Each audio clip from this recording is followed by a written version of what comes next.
মাননীয় বিদ্যুৎ মন্ত্রী, বাংলাদেশ গভর্নমেন্ট,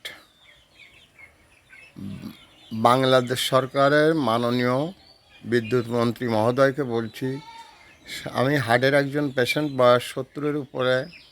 আমার কোনো বিদ্যুৎ বিল বাকি নেই, কিন্তু সারাদিন 30 বার 40 বার বিদ্যুৎ যায় আর আসে, ঠিকমতো বিদ্যুৎ থাকে না। এরকমও যদি হতো যে 2 ঘন্টা নেই, বাকি সব টাইম আছে, এরকম যদি হতো তাও ভালো হতো। আমি জানি না কি আমাদের অপরাধ, বিদ্যুতের টাকা পরিশোধ করার পরেও যখন বিদ্যুৎ থাকছে না, তখন আমার মনে হয় আপনার এই দায়িত্বটা ছেড়ে দেওয়া উচিত। আপনি এই নির্লজ্জের মতো বিদ্যুৎ মন্ত্রী হয়ে দেশে থেকে আমাদের মতো বুড়োদের কষ্ট দেবেন না, তাহলে আমরা একটু বেঁচে যাই। এই চেয়ারটা ধরে রাখার জন্য আপনি জোর করে থাকবেন না। আপনি ছেড়ে দেন, অন্য কোনো বিদ্যুৎ মন্ত্রী আসলে হয়তো আমরা তার থেকে ভালো সেবা পাবো।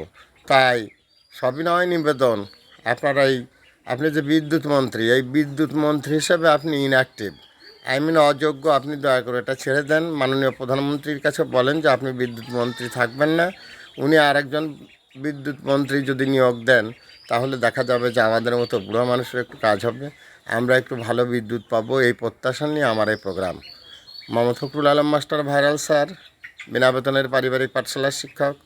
মোবাইল কন্ট্যাক্ট নং 01935204804। এটা আমার বিকাশের নাম্বার। আমি একটি বিনা বেতনের পারিবারিক পাঠশালার শিক্ষক। কথাটা এজন্য বললাম যে বিদ্যুতের কোনো বিল বাকি থাকে না, কিন্তু বিদ্যুৎ পাই না। এটা জনগণের জন্য দুর্ভোগ, দেশের জন্য দুর্ভোগ, আর এই পদে যিনি আছেন তিনি অযোগ্য। দ্যাটস অল আর ইওর অনার, ভাইরাল স্যার।